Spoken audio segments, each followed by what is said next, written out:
Good evening and welcome to the June 3rd regularly scheduled school board meeting. I'd like to call the meeting to order. We're going to start with the pledge. Ms. Deely? Yes. Looks like you have some guests for us. I do. I have Maisie and Dorothy. Come on up. And I'll also acknowledge I have Mrs. Thomas and Irvine here as well. So come on over, girls. So these two are really shining examples of what kindness and compassion is at the ECLC. They are part of our kindness crew, a group of students who meet Fridays. The mic. That meet Fridays and just spread goodness. So they've done some things, making posters and poems and things for Miss Wendy and saying thanks for helping us become readers. And just keep acknowledging people in our community who do great things to help us be the learners that we are. So they are super important to our community and have done a lot of just great good. So in the spirit of that, tonight we wanted to spread some kindness and appreciation and thank Chief Walker for always coming to our school and keeping us safe, making sure we're all following all the safety standards, like not having live trees in the building, things like that. That might have happened once while I was there, you know, things like that. So, so the kindness crew have made some cards, so you can go give those to Chief Walker. It has the hat on it, the orange hat. Yeah. There you go. So thank you for that. Thank you very much. Thank you. Guys, can you read these to me? Well played. This is, thank you for being our hero. This is from our preschoolers, all their hands. And then we have this special helmet that's signed by every kindergartner for you. So, thank you so much. I wonder how my wife's gonna like that in the middle of the living room. She will love it. It comes with the children as well.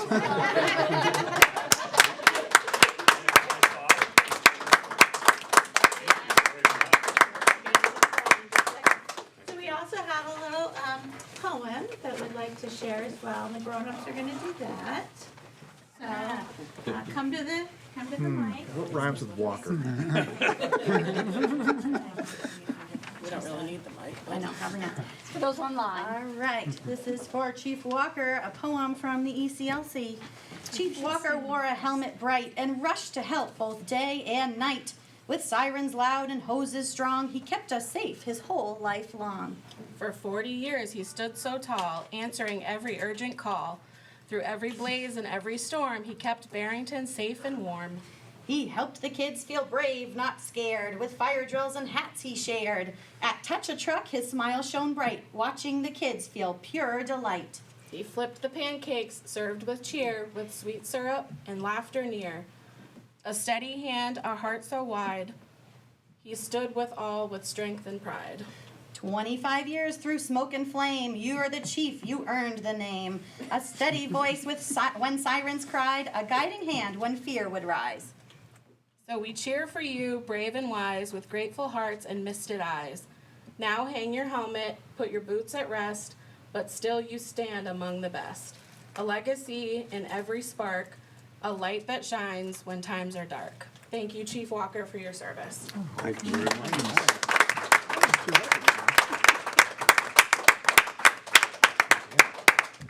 One other little thing that you can open. Can't go away, huh? Then we're done. Now we can do the pledge. We're almost to the pledge, girls. I'm gonna put this down so we're ready.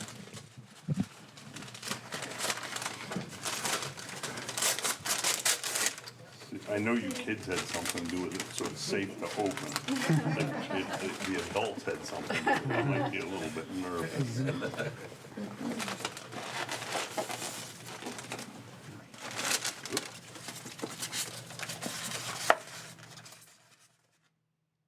I'm a firefighter. I spray water.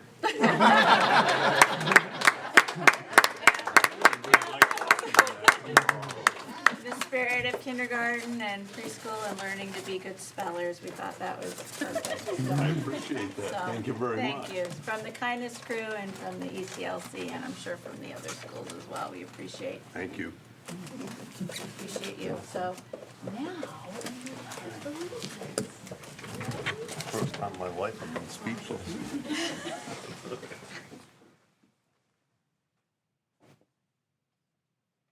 I pledge allegiance to the flag of the United States of America and to the republic for which it stands, one nation, under God, indivisible, with liberty and justice for all. Chief Walker, do you want to go thank the pledges tonight? Or should I do that? I think you should. There's one for the sibling. So usually Moira does it, but she is gonna let me do it tonight, so you get a nice flag pin. Whoops. yeah. Siblings get one too. Good job, guys.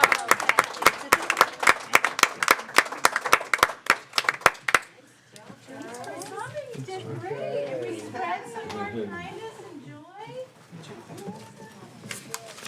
Thank you all. That was wonderful. Thank you, guys. Thank you very much. I like your shirt. Your place better. Used to be. Guess where we're going? Today and every other day for the next couple weeks, I'm sure. Well, she sticks with it years. Yes, exactly. All right, so approval of the agenda. Any changes to the agenda? All right. I make a motion to approve the agenda. Second. Any discussion? All those in favor? Aye.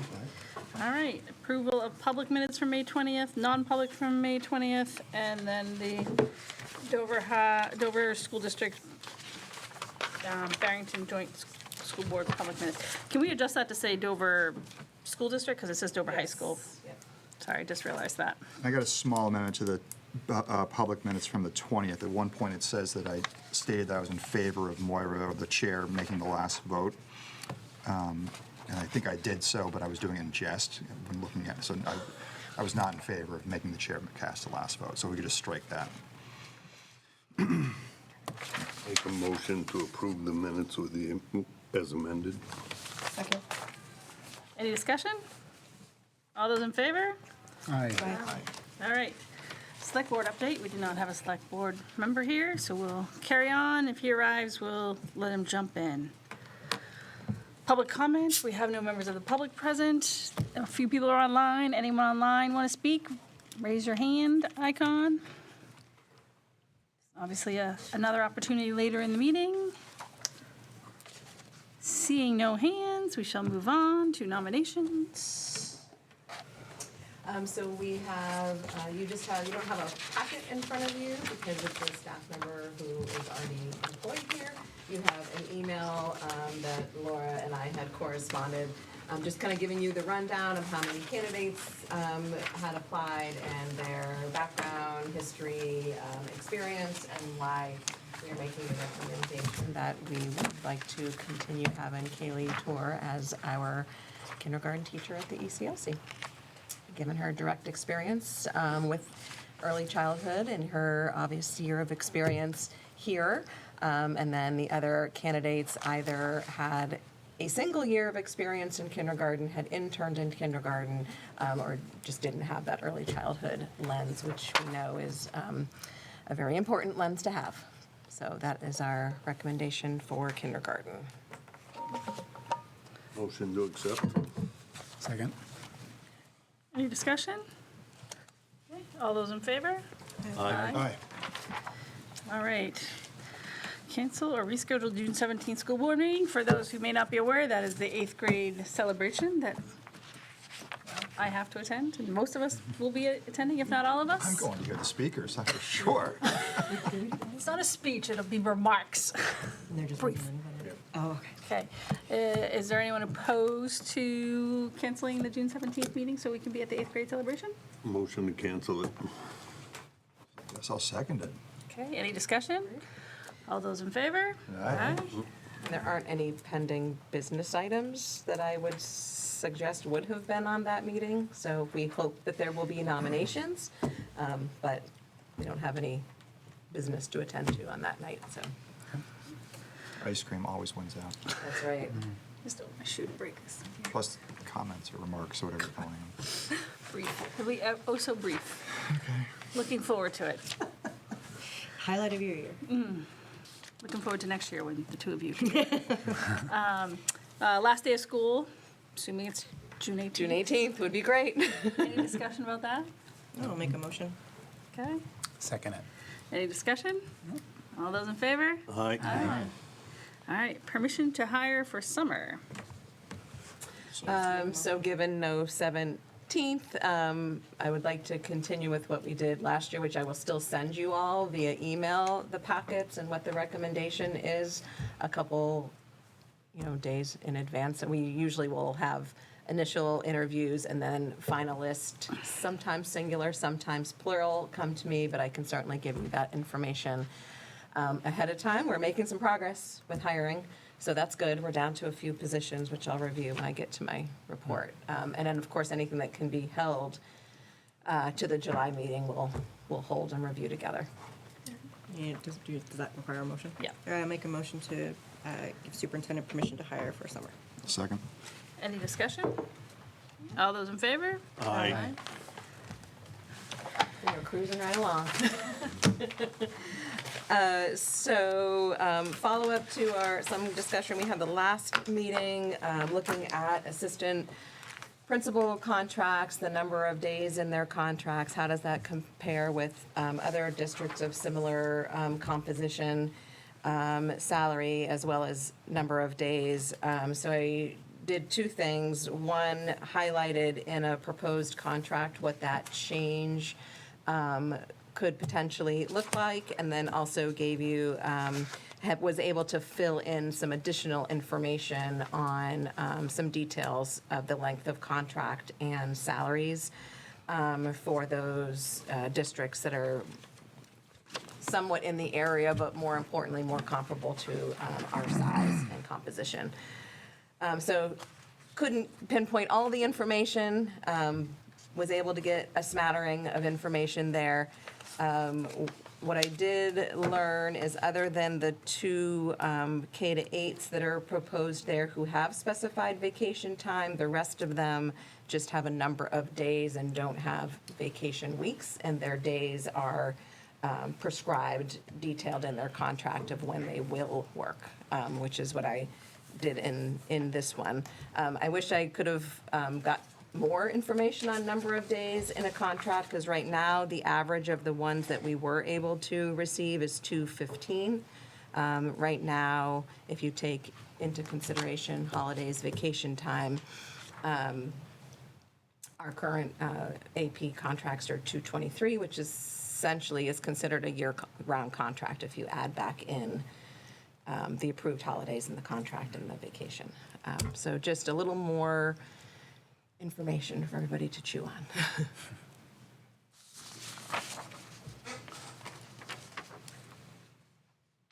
And I thought the enrollment was a significant piece to grab too, like how many kiddos in the building are people managing? Yeah, I think, years of experience would have been helpful, because that makes a difference. But, Of, the other Of the- districts? yeah. Yeah, if they've been doing it 5 years, 10 years, whatever. yeah. It's hard to pin people down this time of year to get information. But I now that I have that grid established, I think that would be good information to fill in on all of our positions as we just look at how education has shifted. Or not in some areas.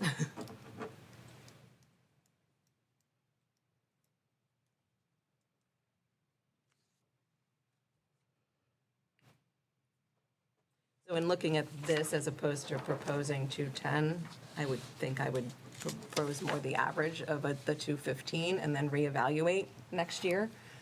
So that would be 8 days fewer than they're working under their current contract.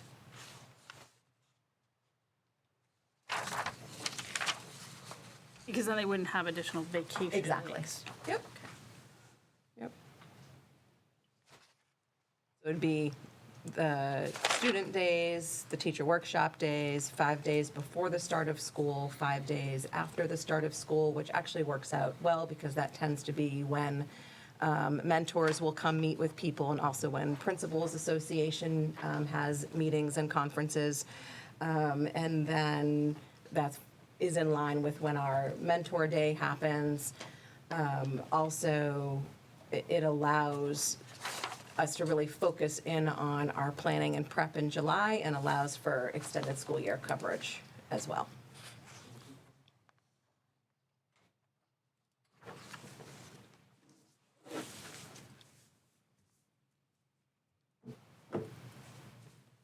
So the extra 5, so the last 5 on, highlighted are 5 days in collaboration with the principal and superintendent. Would that just be, would that be 10, or would the 5? Right. Okay. Yep. Okay. And for this year, I just want to have a conversation with them around the coverage of ESY, since we're so close to that starting and taking into account people's vacations. We've historically, like administratively, assigned ourselves to certain weeks to make sure, obviously, we have support and coverage up there.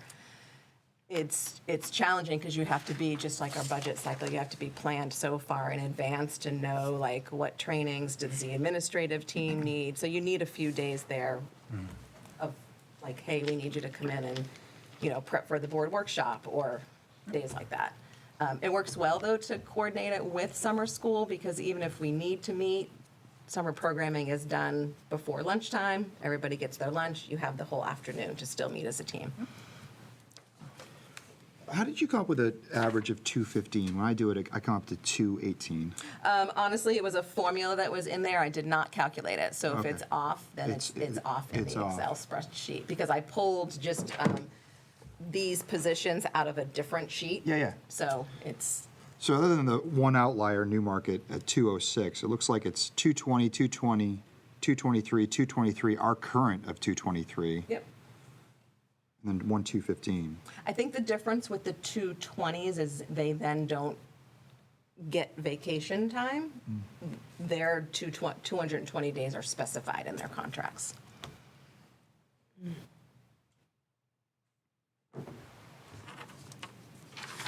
So that you really can have those positions be with supporting students, families, teachers, as closely as you can.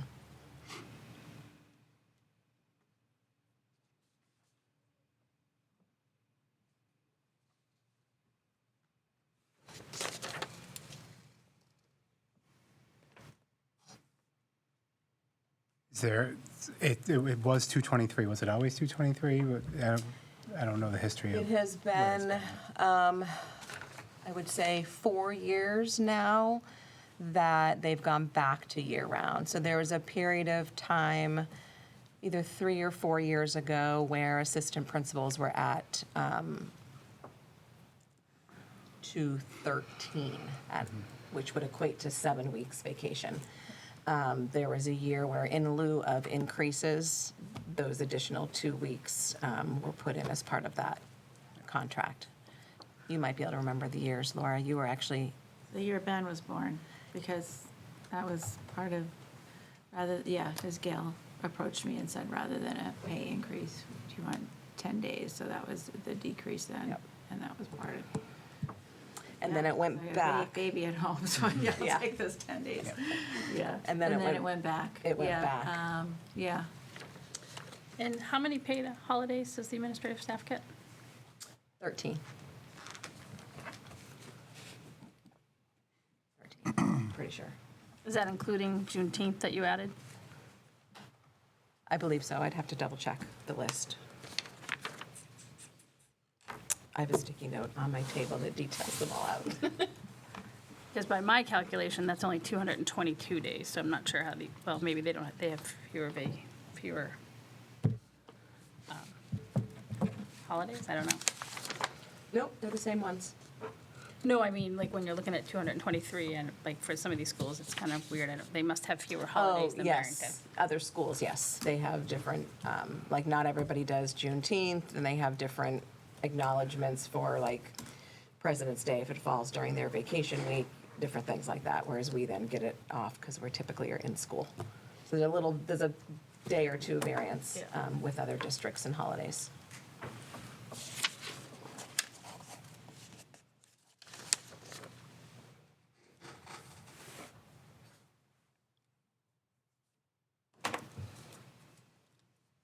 Your recommendation, where are you?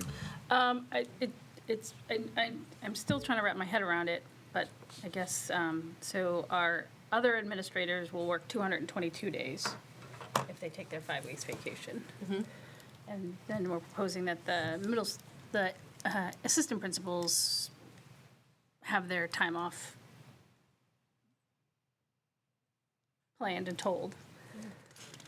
And they will work 7 fewer days.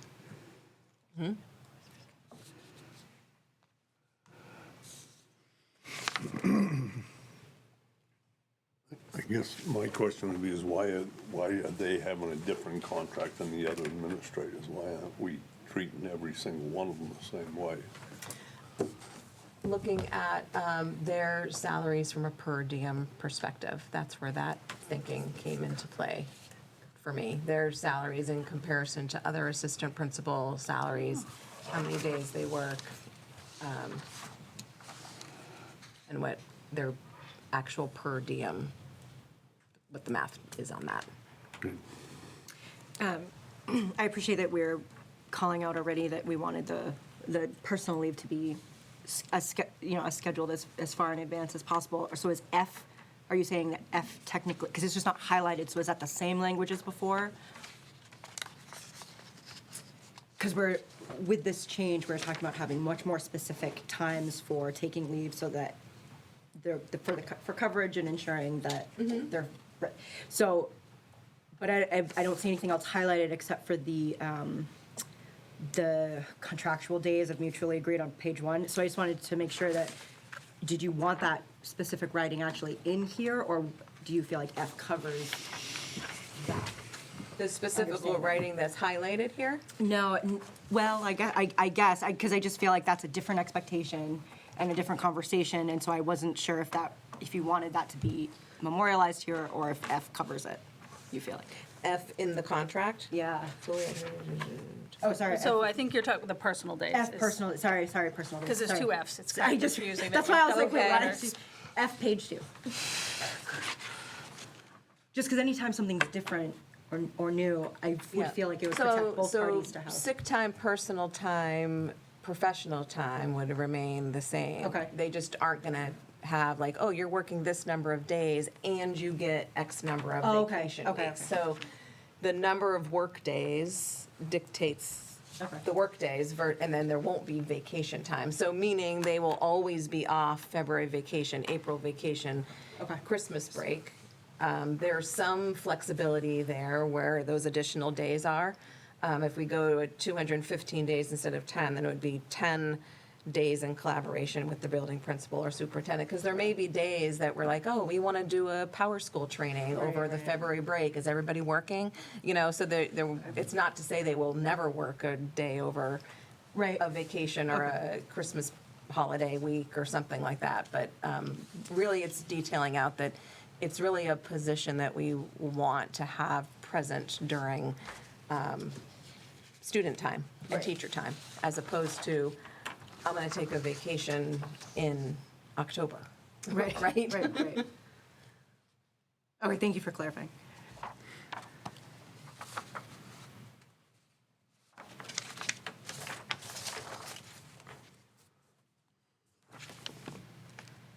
And if another administrator wanted to take a vacation, like during the school year, they would have to get your approval. I don't see that language in here. I mean, I understand it wouldn't be in for the contracts for the assistant principals because we're telling them they can't, but is it in that, in the other administrators' contracts? I don't think it specifically says. It's always been an understanding, but if we should clarify that. I can remember asking Gail when she was here, like, hey, I have a family this, and she was like, well, I can't really tell you when to take your vacation time.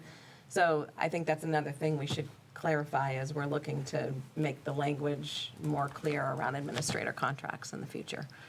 Is there's a lot of open-ended, unclear A lot of opportunity for confusion. How's that? Yeah, I guess, because with one group, we're telling them exactly when they can take their vacation. With another group, that seems inequitable, Yeah. I'm sure.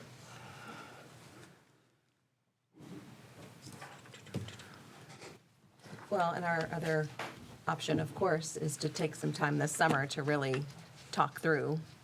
You know, there's I was just no, about to say. Yeah. yep, there's no harm in having contracts be the way contracts have been, right?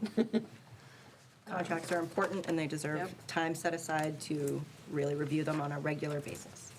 So, And they should be equitable across the Yeah. board, because somebody, sooner or later, somebody's gonna say, well, you're getting something that I'm not getting, and fair or not, and so if we try to get the contract so they're pretty standardized across the board, that eliminates that piece of that. Yeah. It's not uncommon for assistant principal contracts to have a different number of days than other administration. And some districts even do it at different levels. Like an assistant principal in an elementary will have this number of days, middle school might have a little bit more, high school typically both are year-round because there's just so much to do. So there is typically quite a bit of variability within administrator contracts, especially in a larger district.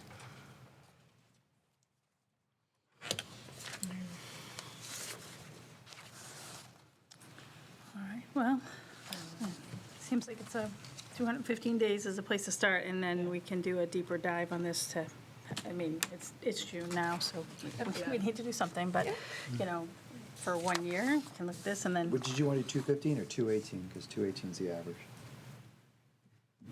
You said it was an error in the formula.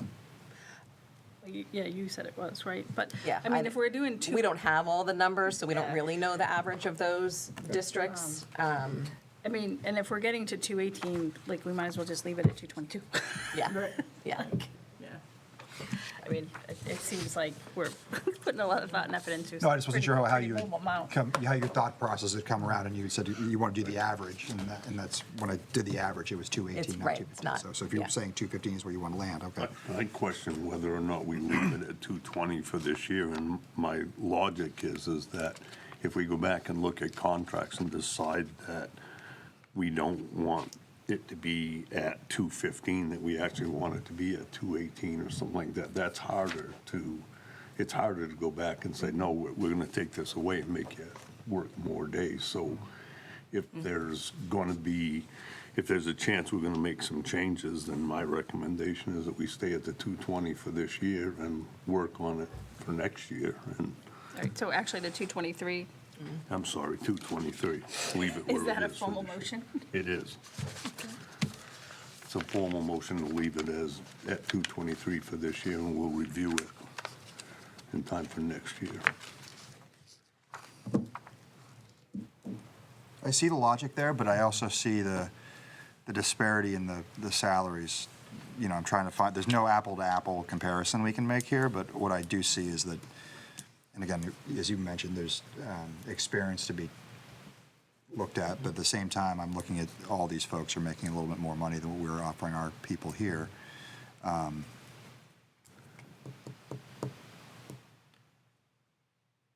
think it gives us the opportunity to get this information during the middle of the year, Yeah. rather than trying to put it together at the end of the year when people are not in the office and stuff that. Could we meet halfway and go with the 218, and with the idea that maybe we're trying to get it down to 215 potentially to when the numbers all come in with that? Because I think I'd like to Okay. acknowledge the fact that we are paying less, and that, so they're getting a couple more extra days than in other Well, we're districts. potentially paying less, because we have no idea about the time in district any of these people True. are. And this is not disparaging, but like, we have one assistant principal, this is his first year here in the district, and one is her second, so. Yeah. Like, these people could be long-term, and we've seen what happens when you have a long-term assistant principal.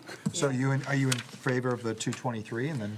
No, I mean, I'm open to either number. I mean, I think it's, we're not talking about tons of time. And I also think these are two professionals who came to Barrington with knowing the salaries and, so I'm not sure.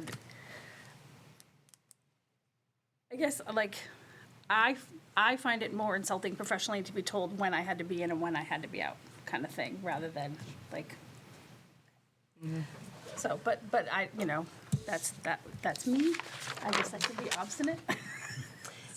What I did discover, and I didn't put them on here because they're much larger districts, but some of the other superintendents that I managed to just happen to ask in person in the last couple of weeks, they either they do 11-month assistant principal contracts, so they're either off July or August, depending on when they do their administrative team work. So there was a ton of variability on how people managed that, an assistant principal, that employee, in their contracts. It was all over the map.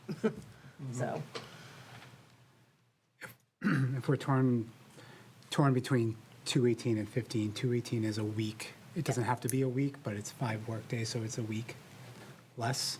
That's even. That's a clean. That's a good That makes sense, yeah. starting point. So 218? I'll withdraw my motion. I was gonna say, somebody, do you want to make a motion? I'll make a motion I'll for second it. the I'll second it. 218, okay. With the clear, no, we have to vote first, sorry. Okay, any further discussion on that? Okay, go ahead. Just with the clear understanding that we recognize that it should not be this difficult for us to be making these determinations with limited data at the up to the minute of the hour, where we're like borderline disrespectful in getting this information to them, but that we are very interested, I can hopefully say for the whole board, on behalf of the whole board, of really hearing from administration directly about how they're feeling about their contract, getting feedback, and really taking a holistic look at our contracts, as we have done with the BEA and the BPA. So this is not the last time we will discuss it, but hopefully we can address this one for now, but know that there's more conversations coming in the future. Thank you. All right. All those in favor? Aye. Aye. Yay.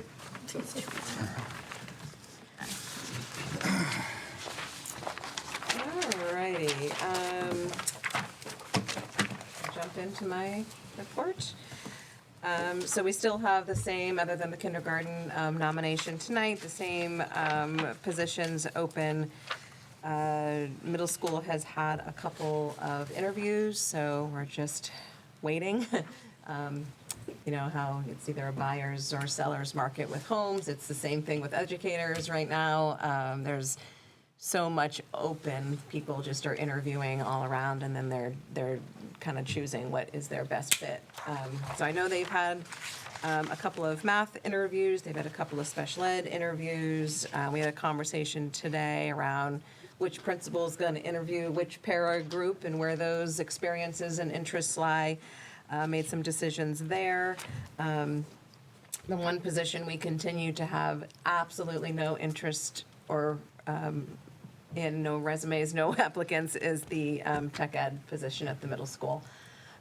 So we're going to get to a point pretty quickly where we're going to have to shift and make another decision around what that's going to look like from a master schedule, teaching, what do kids need perspective in comparison to what we're able to provide them. So we will. Or time frame, please, no, I'm not saying specific date, but what time frame would we want to start having that discussion? So we've already started brainstorming what it could look like, Okay. right? So really the question we want to ask ourselves is, what do students need? Let's start there. Like, where's the skill set, the skills deficit? And, we can look internally at the current teaching staff and who's doing what in class sizes and, come up with a study skills or a variety of things. But we can also look at, we already tried the rename it, hoping we would get like a STEM or a more of an engineering focus, and we just have had nothing. So I don't know if taking away it's just a tough one. Like, we have all that great expensive machinery and equipment in there, and it just feels like FCS all over again, only bigger, because there's such a bigger cost to the space and the equipment and you hate to see that skill set go away. There just isn't anybody there. So I don't know if anybody has any great brainstorms or people, or we need a retired, Does construction Dover one. have anybody that we could share with them? I mean, they have the whole building, right? CTC. Yeah. Have you asked them, like, I'm I just have curious. not, yeah, I'm willing to ask, why not, right? Right? Like, I'm just thinking, maybe there's somebody there that, I don't know.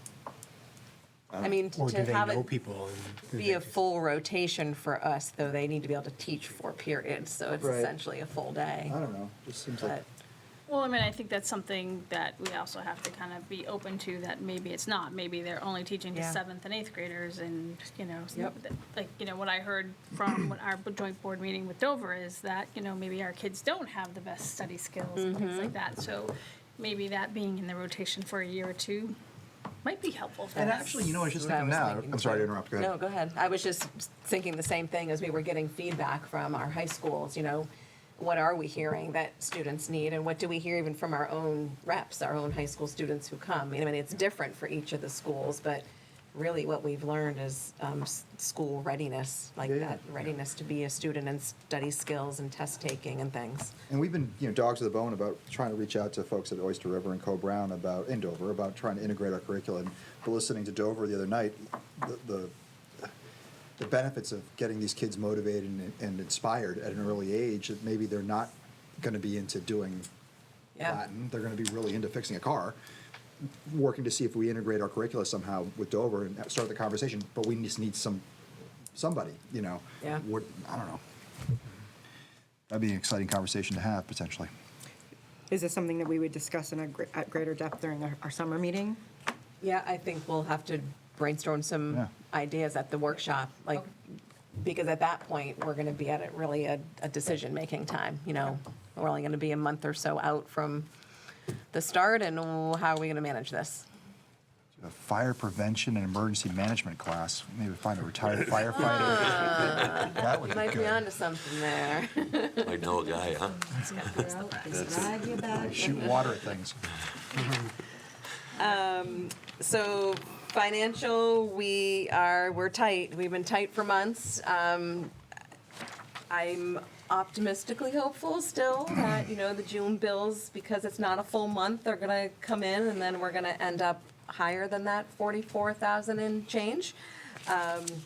So we're keeping tabs on it, but at least it's not gonna be in the negative. For sure. And we just listed out from the budget line items, the areas that have put us in that position. We had a server replacement, special ed transportation that we've talked about. Substitutes is much bigger than I think it has been in years past due to some medical leaves. We've had some staff that have been struggling, so that has caused the substitute line to be quite high. We had high school students, the tree work after that storm at the ECLC, and then septic, sprinkler, the sign, the foyer. So those are all the high-level lists of where the budget is at there. We are meeting on the 12th for our last regular school year policy meeting. There will be plenty to do this summer yet again, so we are planning as a group to keep that fire going for July and August. Deanna, with the 15 high school students, can we access funds from the high school capital reserve to offset some of those costs so that? I mean, that's why we have that reserve, Yep, for things like that, absolutely. since we never know. We used to, for those online, they've doubled. We used to budget for extra Yep. to have that cushion, and we stopped doing that because we had the capital reserve that could help even out when we have these. 15 kids at the elementary or middle school can be absorbed without a really direct one-to-one cost. 15 high schoolers come with an individual It's cost. about $300,000. So we can draw from that, and then it would leave us money in the bottom line to fund facilities. So I guess that's a decision for you all, Yes, because we'd have to vote to do it, because you can't expend it, we have to. yep. We would essentially be moving money from one bucket to another, right? But appropriately so, in the right bucket. And what would you be using the facilities money for? To fund the capital reserve. Right. All of capital Yeah, reserve, yeah. so if we happen to land It ends up less. being a shell game, essentially. We're pulling at it. Exactly. But Yeah.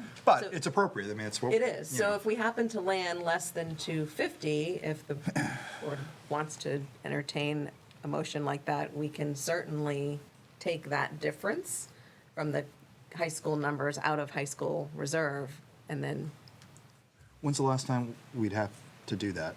At the June meeting? This is the last. this is the last one, This that's is the why last I'm. June meeting. So we'd have to do it That's now? why- We'd have- What, how much is in the fund right now? Do we know? I'm sorry. In high school, Yeah. Katie's on it. Yeah, I heard typing. I think it's around 4. I think it's higher. Think it's higher?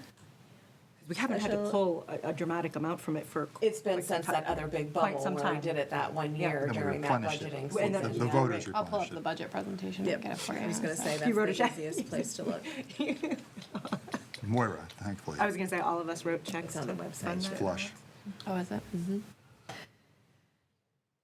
Thank you for checking. I just think it's important for us to have it on the record if we're gonna be voting Yeah. for it. And are you able to comment on numbers for next year, where we are for the 3 high schools? Like, because I know there's a cap at, Oyster River's a cap, are we at it? Where are we with that? We had another request for Oyster River today. We're at 52, so I don't know if the 53rd. It used to be a much bigger decision because there used to be a pretty big discrepancy between the cost of each of the 3 high schools. It's really tight now, the cost, so it's not like this major financial decision to say, oh, you know, we're going above the allotted number of seats at Oyster River versus a student going to one of the other schools because the cost is so close. So I haven't received feedback on that request at this point, but that's where we're at with the Oyster River numbers. We have fewer Co-Brown students this year than we have the last couple years, 18 at last look, and then the remainder are going to Dover. There's always last-minute changes, though. Right. And more than you would think. There's like a good 5 to 10 who shift over the summer, which is always surprising, but they do. Have the amount, Katie? Do. Our high school tuition is, as of October 1st, 2024, was $487,721. Right, and right now, it looks like we're gonna have a $40,000 cushion, is that what you said it could come in at? 44 based on it, but we still have things encumbered. So the June bills will come in lower than the May bills because they're not a full Yeah. month. So we just made projections based on, you know, the other 10. So as of this, what I'm Bills. saying is that as of this writing, after we pay our June bills, we'd have $44,000 theoretically. Theoretically, yep. And how much were you looking to put in the capital reserve? I would look to just offset it so that we can, so the warrant was for 250. So what I would suggest we take out of the high school would just be able to make up that difference between where the bottom line actually lands and what we need to fund the capital reserve if we want to stay on track for that 10-year plan. The difference, right? Yeah. Okay. Yep. So can we do that, can we make that decision based on when the stuff ends in June, when you know exactly how We can much? do an amount up to. Yeah, say what it up to. I guess I'm a little uncomfortable like theoretically taking 250 out of that account. Right. Yeah. Right. So, just because. It's like you say, it's a shell game, you know, you take and move this over It here. is, but, you know, and- next year if we get 20 high school students like that, so that, And there's no money there. and, you know, yeah, we're not putting any, so. Right now, it would be about 200,000, assuming we're going to end with 40-ish out of that account to fulfill the 250 of the facilities reserve. But again, it's just moving Were you thinking money of from one spot to another. Lower number I even? think so, yeah, and so Yeah. we wouldn't be able to maybe fully fund the 250 to the capital reserve, but we can put in 200. It's not like if we don't hit 250, we don't put any in there. But I just, I feel We make the uncomfortable. motion up to 200, so if it ends up, my point is, if we have more than 44,000 left over when all the bills are paid, rather, you know, leave the budget at 0 and Withdraw the minimum amount. The other needed thing I from think reserve. of is, okay, so what put us in this situation was, would you say it was was it tuition? Was it high school tuition? Is that It was what- high school tuition, special ed transportation. We had a couple of move-ins that were in, out of district placements, so it was, we had septic issues, sprinkler, the server for the cameras we had to upgrade, so there was that variety of substitutes. It was big. I'm just trying to make sure that by, in all transparency, that we're trying to fulfill what the voters instructed us to do. And so we have a capital reserve fund for tuition. Is the most transparent thing actually to do, is to take the money out of the tuition fund, make sure that, and offset the costs that were unanticipated, and then fulfill their wishes to put the money into the, I'm thinking out loud, basically. And then put the money into the facility capital reserve, and then replenish the tuition next year. I'm just trying to think what would. Right, so it keeps us on track for facilities, and we're a little, to Moira's point, a little bit rolling the dice when it comes to high school. And I guess when I look and say what were our largest expenses, or the majority of our largest expenses were facilities. They were? Okay. Yeah, Oh, I it's thought she the was. tree work, septic, Yeah. foyer, sprinkler, sign. Oh, That's all forget it. facilities. That's All what- facilities. So, like, I guess this is, I think we should use some of the capital reserve to offset some of the cost of the high school, no doubt. I'm just uncomfortable really depleting it to pay for facilities when, like, I do That's think, what the reserve is, the capital reserve. is. Yeah. and we haven't touched that capital reserve to pay for these things. Right. So, Yep. that's the That's point I'm that's That's a fine. good I, point. my understanding was that the majority of it was tuition. That's why I was thinking we should pull it out of the tuition And account. if we- Well, the tuition is the biggest number, right? Oh. It's the biggest singular, because it's about $300,000, because it's Extra. 15 kids. Okay, so Yeah. that's my point, is that, okay, Yeah. there's a number of things there, but the biggest one was tuition, $300,000, and then it's the tuition that put us over, and that's, Well, the tuition was the largest thing that put us over, but there's like 8 things there, and 5 of them are facilities that put us over. And so I guess that's what I'm saying is I'm not comfortable really depleting that high school tuition In account. theory, I you think should we be taken out of the Right. capital reserve, So and we're not touching it. facilities capital. So not only Yeah. we did not touch facilities capital reserve to pay for these facilities things, we are then taking more out of the high school to pay for facilities things. Okay. So that's where I'm Yeah. struggling. Well, and we could also do nothing, We're right? robbing Peter to pay Paul, right? Exactly. Like, but- so the money's either going back to the taxpayers, or it's gonna be shifted from one capital reserve account to another. So it's like, it is Yeah, it's a shell game. Facilities is at 1,220,262. Yeah. I'm not a proponent of moving it from one to the other, because if you get jammed up and need it from I'll use the high school as the lower one. Yep. Now all of a sudden you don't have it to go to.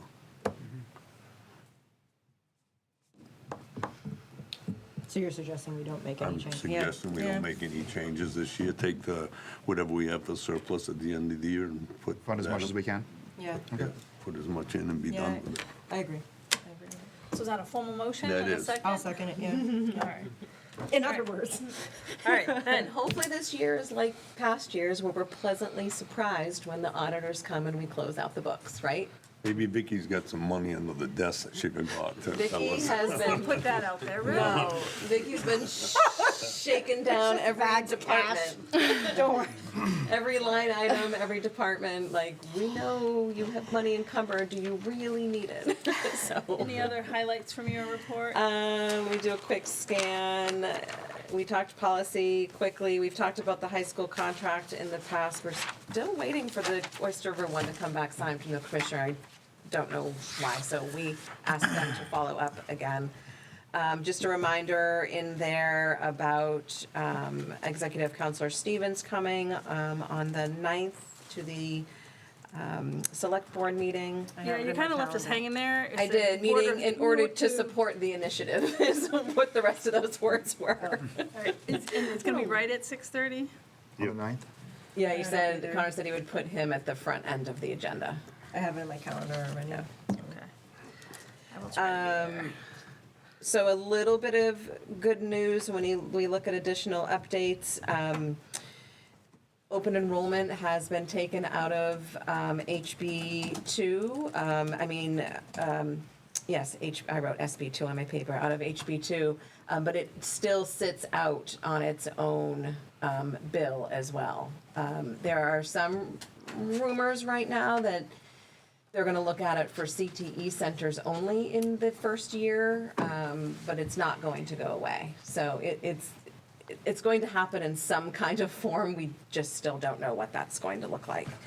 I did just do an update on the new streets that we've been tracking due to billing. So we have gone from 60 students to 72 from some of those new addresses, with 30 of those being up at the elementary school. But even having said that, we're still predicted to be pretty flat for next year, total enrollment-wise. The other rumblings we're hearing right now is that the Title II grant funds, although we've been told everything is going to be level funded, we're not hearing anything from the State Department directly yet, but we are hearing that some of those funds that are typically allocated to districts for Title II, which for us is all professional development for the most part, are potentially going to be kept in those big bucket areas at the state, but used for things like education freedom accounts, and they're not going to trickle down to the district level. So we're hoping that's not true, but we'll wait and see. So I will keep you guys posted on that. And then the last piece is a quick little blurb, and at the start of the meeting, Anne Marie was talking with some of you, or right before the meeting started, about her next family adventure, and she will need to be away from us, I assume, starting now. This would be your last meeting. And she was being respectful and saying, well, if somebody else wants to come in, I don't want to keep the job from anybody. And I was like, no, we really appreciate and want you to do the job. So if we could take that compensation per meeting that we would typically pay Anne Marie to do that, and when Katie is here, not in the role as Director of Student Services, she is willing to continue to do that. If we then give her that per meeting $100 stipend, I would make that suggestion, because we have advertised that position in the past and nobody ever wants to come and do that job. I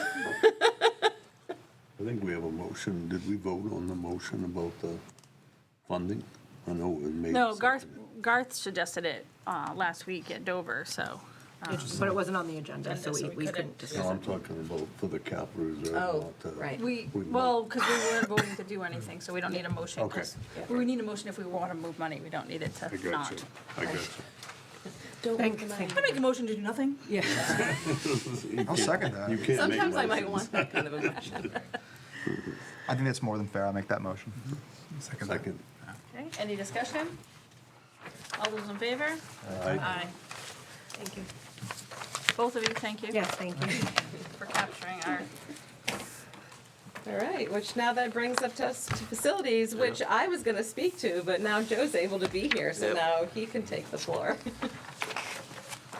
So just to wrap our heads back around it, our truck, the white 2018, still is doing what it's doing. It's number 7 cylinder and everything. So we did run a bid proposal.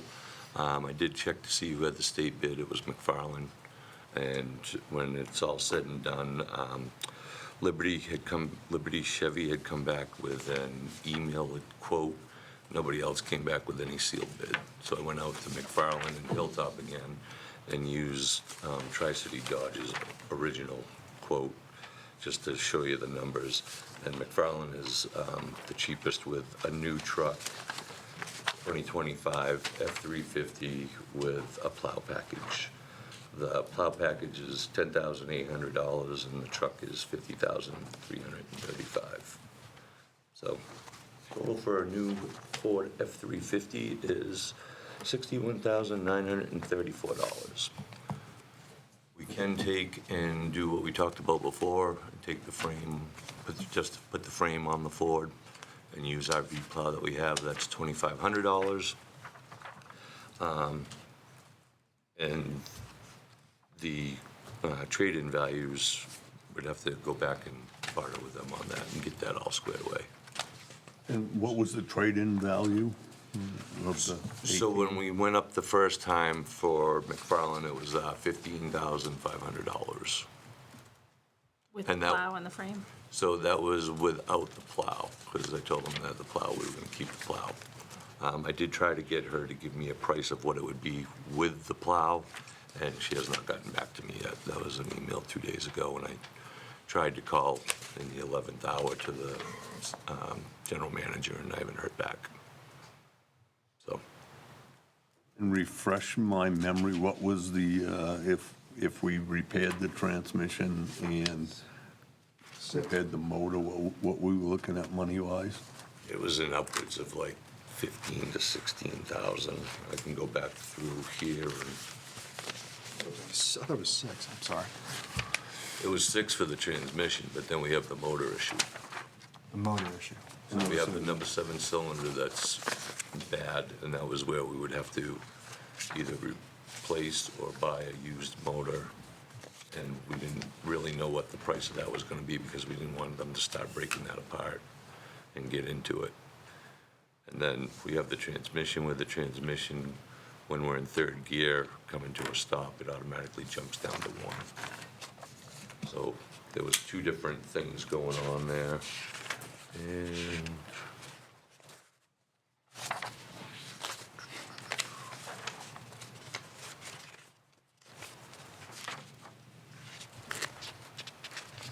it was, Well, I would doubt that the dealer, if you left the plow on it, was gonna give you $2,500 more for it with the plow on it, correct?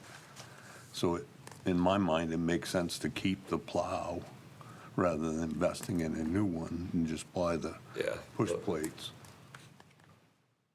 yep. I mean, I just struggle a little bit. The truck's 7 years old and having to put, whatever it is, $15,000 in it.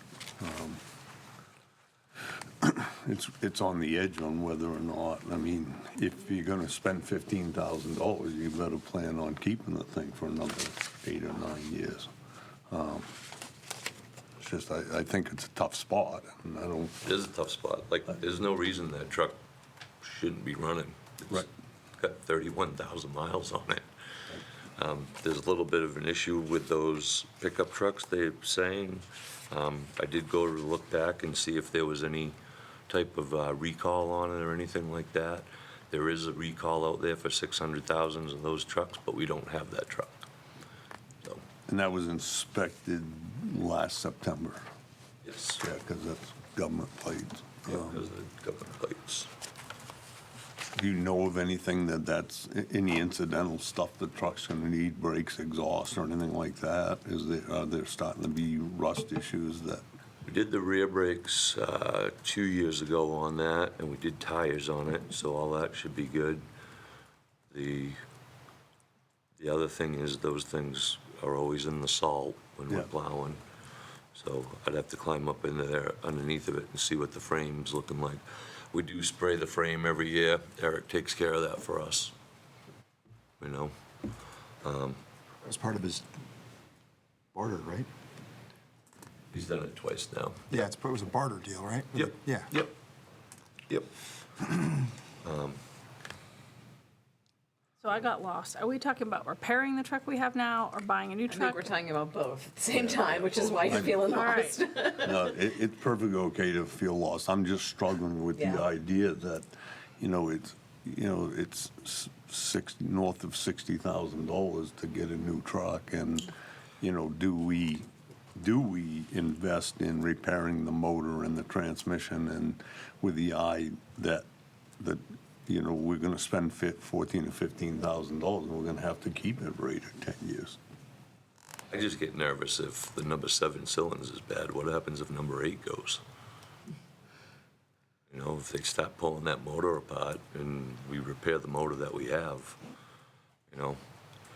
Right. Well, I There. mean, with only 31,000 miles on it, I'd be inclined to think that they could pull the thing apart and make the repair cheaper than it would be to put a motor in it. And I'd be more concerned that if you're buying a used motor that's got 30, 40, 50,000. 30, 40, 50,000 miles on it, are you gonna run into, is the problem we're having with that cylinder, is it conducive to that motor? Will that's my struggle, and has been since you mentioned it before, is what makes the most sense. Oh, trust me, it's nothing I wanted to bring to you guys at all. I wanted to ride around in that truck for the next 10 years. I just, with a newer vehicle, you know, by the time you're all said and done, if we don't go with the plow package and we just look at the 50,535, they give us the 15,000 for a trade-in, try to beat them up a little bit more on that, and then try to beat them up on the price a little bit, because you know you can always haggle a little bit more with them. If you can get it down to the 30,000 that we purchase, then we're really only purchasing 15,000 because it would cost us 15 to fix it. Yeah, I'm just concerned that, you know, typically it's, you know, it's a big game. You go to McFarland and say, hey, we want to buy this truck and sharpen your pencil. Well, in reality, you owe it to the taxpayers to go to the other two dealers and sharpen your pencils too, because what are you gonna do after you buy something? One of them calls up and says, well, I would have sharpened my pencil more if you'd asked. I mean, that's the whole idea behind when you put a bid out is that's what you're doing. You're putting a bid out and you make a decision based on the prices you get off that. That's been what we did with this here, you know. Nobody came back with a bid with us, except for Liberty with an email one. And that's where we're at with McFarland being the cheapest bid. So, With the problems the truck has that we know of right now, would it pass inspection? Well, that's the discussion we just had, is that, you know, I mean, nowadays exhaust systems don't go bad like they did years ago. You know, unless you had a malfunction in the system that caused the catalytic converters to go bad or something. But you know, the normal wear and tear brakes and ball joints and stuff like that. You know, I don't think you could stand here now and have the vehicle inspected and they'd go, yeah, no, there's nothing wrong with it. And 3 months from now, you go in there and it needs a ball joint. I mean, but, I mean, a ball joint's small in the grand scheme of things. I think it really comes down to the fact that, and that's what I'm struggling with, is do we invest the money and just say, hey, get a motor in and get the transmission fixed before we get into, you know, do it this summer while we're, you know, you're going to be using it less and not plowing snow, or you just got to bite the bullet and buy a vehicle. So, Dan, so yes, it would pass inspection is what you're saying? Yeah, that's the, yeah. All right, so it passed. If we didn't have the motor issue there. And you didn't really notice it until, like, you didn't notice it when you were plowing, right? No, this just happened, like, we took it over because it was shimmying in the front end. Yep. So we took it over to M&D, and they're the ones that discovered that it was the cylinder that was making the motor shimmy inside of the chassis. And so what do we do, what is the truck used for over the summertime, anything, really? Not much. Not much. I mean, So just next time it's going to be lugging- used a lot is for plowing? Yeah, I mean, we use it, like, Fred opens up daily with it, but we don't open up daily with the summertime, just the elementary, but we can ride around in the 550 if we need to. So if we held onto the truck, used it for plowing, and ran it until the 8th cylinder blew out, right? Someone's still going to probably give us close to $15,000 knowing they're going to have to put a new motor in it, because that's what has to happen to it right now in order to fix it, correct?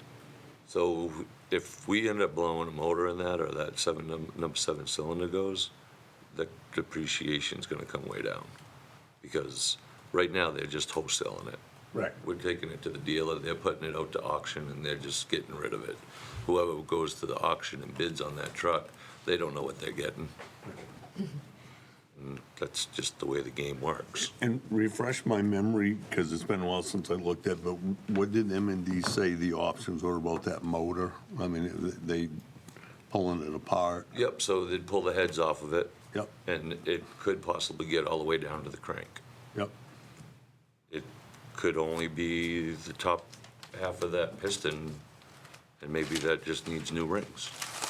We don't know, because we don't have it torn apart. But that was where I wanted to bring it to you guys first, because if we start tearing it apart, there's no turning back. Right. I don't see it. I don't see it being an issue going to the crankshaft, because the crankshaft and, you know, I could see that it potentially burnt the piston, but I'd be more inclined to think that, you know, it's probably a little bit more likely that pulling the head off and found that it burnt a valve or something, and that's gonna be a cheaper repair. Could be a good possibility. I mean, we're driving it now, Yep. and it goes from point A to point B. It shimmies like no tomorrow, but Well, we Battle don't, trucks, machine. we don't wanna keep doing that, I mean, I guess, but I kinda get the point that you make, and you refresh my memory in the fact that if, you know, if you send it over to M&D Motors and say, hey, pull the thing apart, you can't drive to that dealership, tow it to the dealership with a basket full of parts in the back and go, hey, can we still get 15 for this? right, that's kind of where I'm at. Yeah. And then, once we're done with the motor end of things, it would probably have to go up to transmission shop up the, Hills, Yeah. is that, he's the one that gave you the price, right? right, yeah, you had sent me up there to talk to him, Yeah, he put the transmission in the fire pickup. yep. And he did, I think he did transmission work on one of the highway trucks too. And again, that was worst-case scenario that he gave us. I'm just struggling with the idea that, you know, to spend $55,000 for a new truck. I'm almost leaning toward the fact that we should just bite the bullet and put them, you know, get the motor repaired and then deal with the transmission and plan on keeping it for 5 or 6 years. Hope it's the easiest of fixes, right?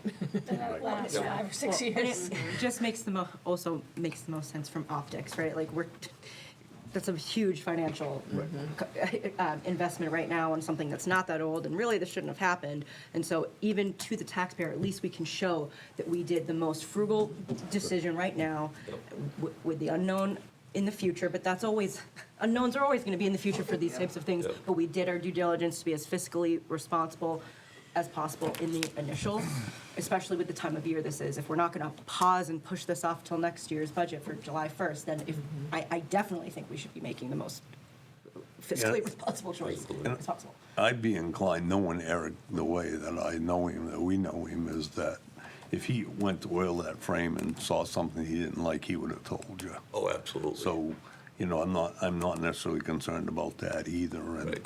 you know, from a rust standpoint, if you start in a year or two, you start to see a small spot, you get it taken care of. Fix it up. Before it becomes a big spot. So, I'm gonna make a motion that we, look into repairing the vehicle and hanging on to it for a few more years. I'm going to second that. Okay, any further discussion? All those in favor? Aye. Perfect, sounds good, thank you. Thank you.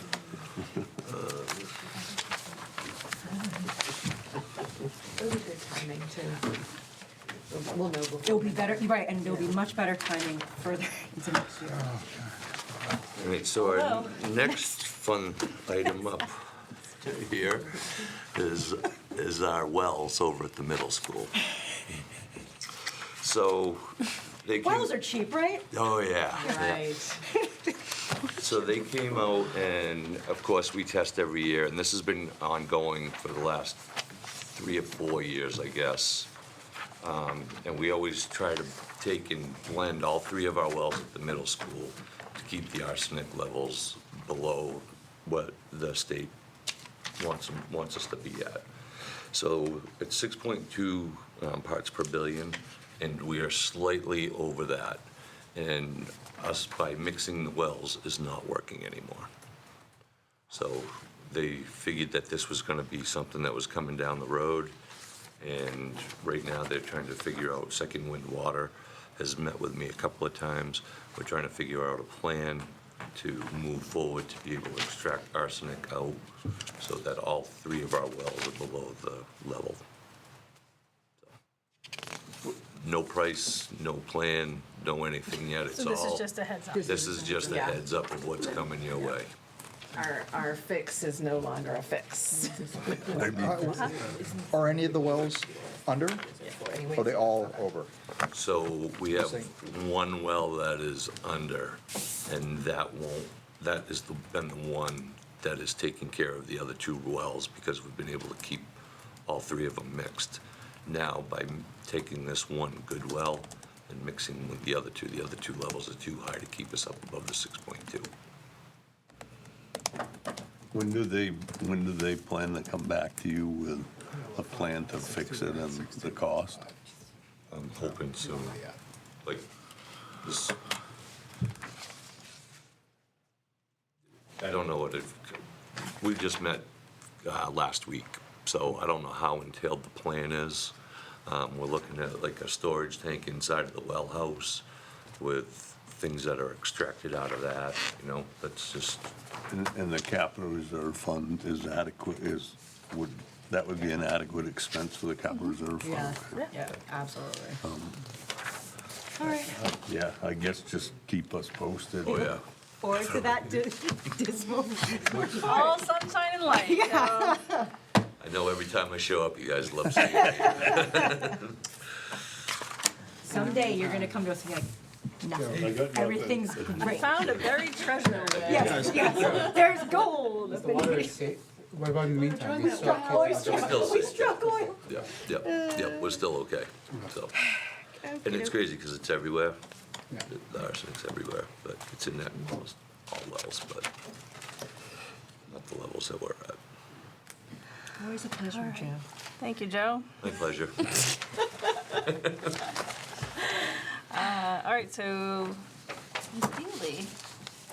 Job share, Oh, sorry, I skipped over the It's job stuck- share. it's Sorry, it's snuck stuck way in at the way bottom, right at the bottom. title. Yeah. So the first page is just the original proposal, so I just put that back in, so you would see that piece, and then they had put together a highlighted calendar of who would be working, what days, and then there were some follow-up questions. So one was around snow days, and so they met and said, well, if it's my work day that a snow day happens on, then I'm gonna be responsible for the makeup day at the end of the year, regardless of the day of the week. So they take care of their own. From that perspective, both would be in on the first day of school so that the kids can meet them together, set classroom expectations. They would make every effort, and actually hadn't even thought about the sick day coverage piece, and we're like, oh, that actually is great, that makes sense, you wouldn't have subs in your room. Of course, we have to acknowledge that there might be times when it just doesn't work, like the other person might have a commitment or, who knows what. But they would try to cover for each other when they know about it in advance and whenever it's possible. The advisory newsletters, they would share that responsibility and all communication. So the team uses a spreadsheet doc to manage behaviors, big picture anyway, so that would allow that continued communication where they would both be entering and would be able to keep on top of that. And then they would also meet once a week for planning purposes and sharing of information, and would alternate whose prep time that took up or fell on.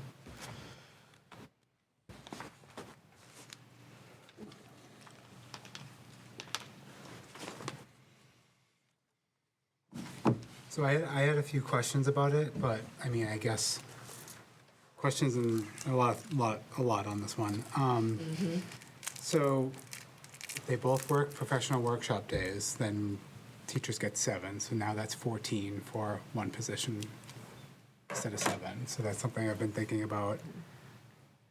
Are you talking from a cost perspective? from a cost So they would perspective. still, the full-time equivalency of the position is the full-time equivalency of the position. So their experience, like their number of years and their track, like what degree they have, would be based on their personal experience. And either 40% or 60% of the contract, so we're not gonna be compensating them for extra days. Like they're acknowledging that, hey, like, these are my responsibility as part of this shared. So they would acknowledge, even though I'm working the whole day and this is my per diem rate for a day, Yeah. I'm getting 60 or 40% of that. Yeah, and I would certainly want to clarify with them, because trust me, there's been lots of clarifying points on their end as well. Like, one misperception was, oh, well, one person gets the full insurance package. Nope, that's not the way it works. Your position is prorated to either that 60 or the 40%. So if you need insurance, it would then be prorated based on that percentage of the Point out there, if you're contract. the 60 and the 40, you get 60% of or 40% of, or the buyback, and Right. the sick days, the personal days. Yep. It's great to have a teacher sub, but are you subbing at your per diem or your 60% per diem that's higher than sub pay? You know, different If the than other sub. person is sick. Yeah. Great question. Yeah. Or are they swapping days? Right, or you just swap. Yeah, I mean, I would think Can they you would swap, but that would be something I would want to clarify. Because really, we want to make sure that the district, the taxpayers, aren't incurring additional costs as a result of this job share, right? I mean, then there's, I think as long as we're clear that we're not paying more than what it would cost for one position, I think we'd all be pretty okay with this, right? I'm not a supporter of a job. I'm not a supporter of it. I wasn't before, and I'm Okay. not anymore in favor of it now. Because I don't think the kids are getting the education when you got two different teachers trying to teach the same program. You know, I'm not convinced that they're going to get, the kids are getting the value continuity of and the the- education that they would be if it was the same teacher throughout the year. In theory, to me, when you're doing a 60-40 job share like that, in theory, you're saying that 40% of the time, there'll be a substitute teacher in there. I had some concerns. I was just writing them down real quick, so I say them succinctly. So I can't believe I'm going to say this, because this is something I used to hate when people say, but this is precedent setting. Not super comfortable with that. This is not in our BYA contract language, and if anything I've learned from that, I'm sorry, BEA. I was looking at Garth, not BYA. BEA contract language, and I think that from doing that experience, I've learned that it is prudent for both parties, the district and the taxpayer, for there to be clear outline language for everything. So it's not like I'm trying to squash a wonderful attempt to be creative. Please note that, but there's nothing that's in here. So again, precedent setting, unclear metrics for success and unclear reporting. Not just to the board, but I'm curious about really where would be the stopping point and the metric to say such a stopping point if it's not successful, and how would we know it's not successful, and then what's the contingency plan for if it's not successful, right? I don't want to wait. If we know it's not successful after 4 months, does that mean that we have to continue? And that's not about the teachers. I just mean it's an idea and we're taking a shot in the dark, but if we clearly see it's not working in 4 months, what would we do then? Would we have to suffer through the next?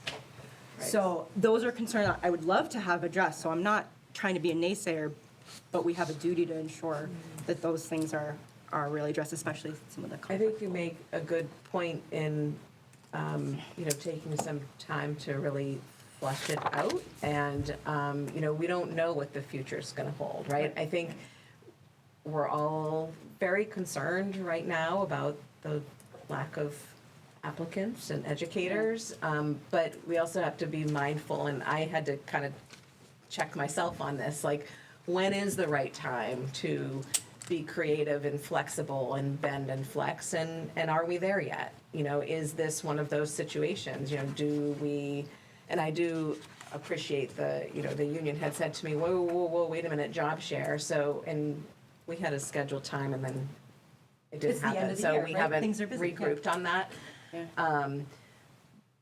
And what But a lot of people are going to have a lot of thoughts about it, for what sure. subject is it? Science. Science. And I think you told us back when we talked about this before that a science teacher isn't necessarily hard to get. No, they are. Yeah. Yeah, it's a critical shortage area. The current person has signed their contract. I know that was a question I was asked back before they were issued, and we weren't certain of that. That's actually a pretty. Yeah, and Yeah. I'm sure BEA would like negotiated language, which we can't do right now, and I Sure. would love Yeah. I know it would be like a recommended or an optional policy, but, sorry, Carrie and Garth, but it might be nice to have it as a policy to iron out guidelines of like, we'll review the job share annually and all these other things that I'm thinking of now, and it's, I don't want to think of them, say yes to this and like, oh, what about this? Yeah. That was, Yeah, we missed is a there biggie. Things about like, are they each getting like growth towards longevity and those things like that? Oh, yeah. Right. Or are they only getting 60%? Like, I think all that's all stuff that BEA probably has to be a party to. We're also increasing the supervision responsibilities for the building administrator. Now they have to like observe and 2 teachers. Yeah, because there is language in there around years of service credit, so the 60% person, because it's more than half, would get the year of service, but the 40% person would not. And when it's a planned situation, is that really fair? Does that really fit the intent of the contract language? So there's a lot of questions. It's a unique position where one of the people offering to do it resigned already. Like, it's not, I know a lot of times with job share, it's, I can't work at all, or I have to, it's all or nothing, so this bridges the gap. I've but started it's not a doing gap. exit interviews, and I will say that some of the decision-making is around childcare and expense, not because people want to leave or be out of the profession, and they're like, I intend to come back when my kids are school age and get older. I mean, we can't crystal ball that, things change.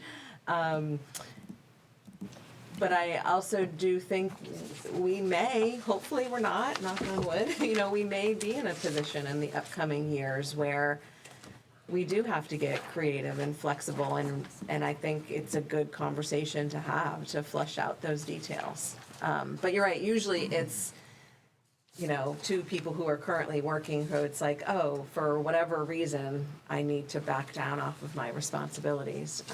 So do you want to table it and reconvene it when we've got more information type of thing? Yes, Okay. especially given our SAS. So we don't have to do anything really, right?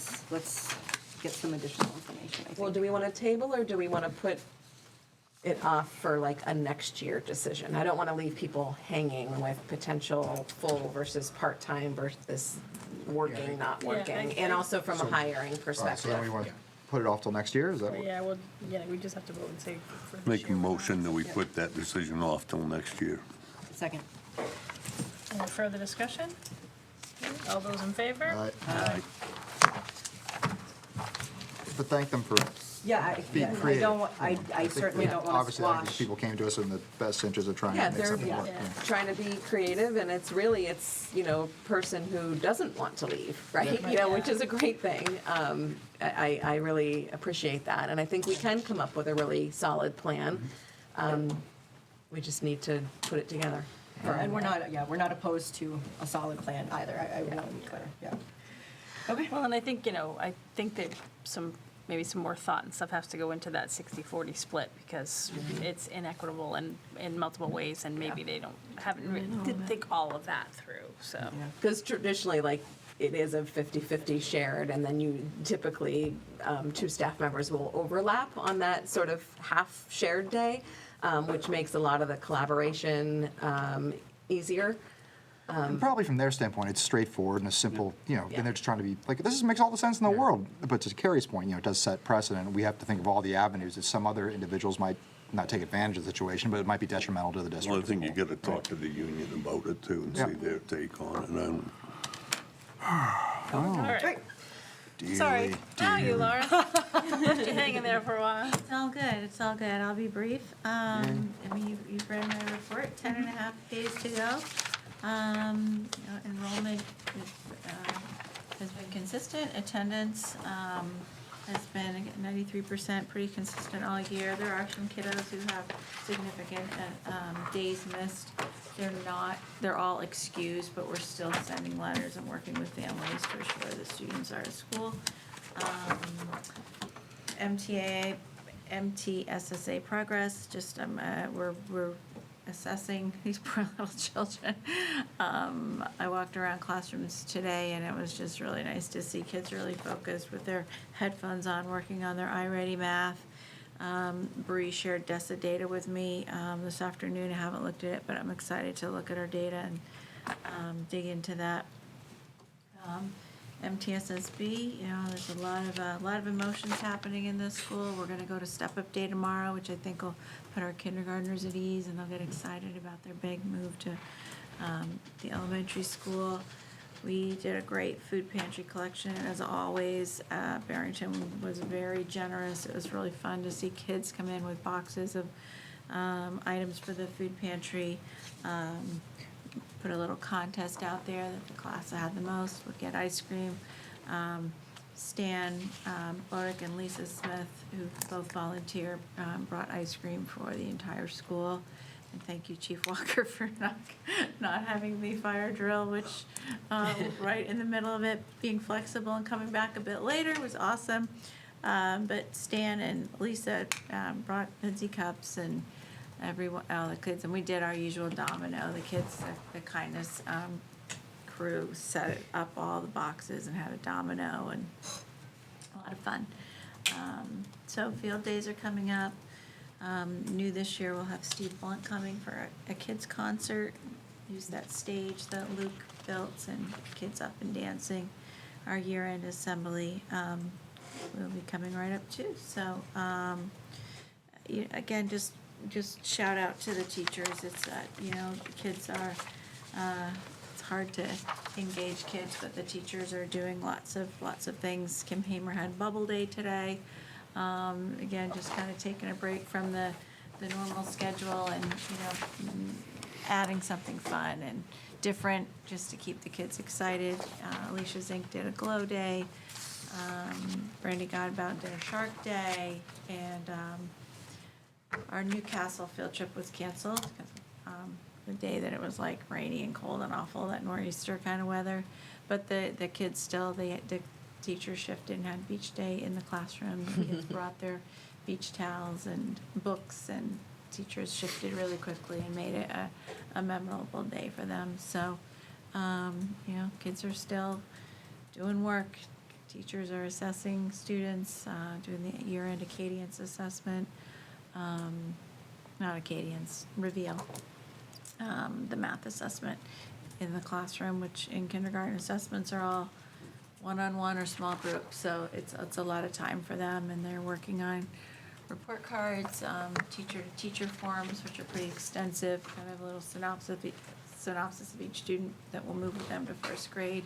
So there's 10.5 days and a lot of work to still be done in terms of wrapping things up with paperwork and assessments, but also keeping the students engaged and enjoying their last few days of the school year. So. Thank you, Laura. Any questions, comments for Laura? All right. May the force be with you for the last 10.5 days. All right, policies. They're all just second reads and no changes from first reads from last time. I make a motion to approve the following policies for second read: IHBA, JICD, JJIC, and JKAA. Any discussion? All those in favor? Aye. All right, so we're up to our second opportunity for public comment. There's still no public here. Anyone online? Raise your little hand.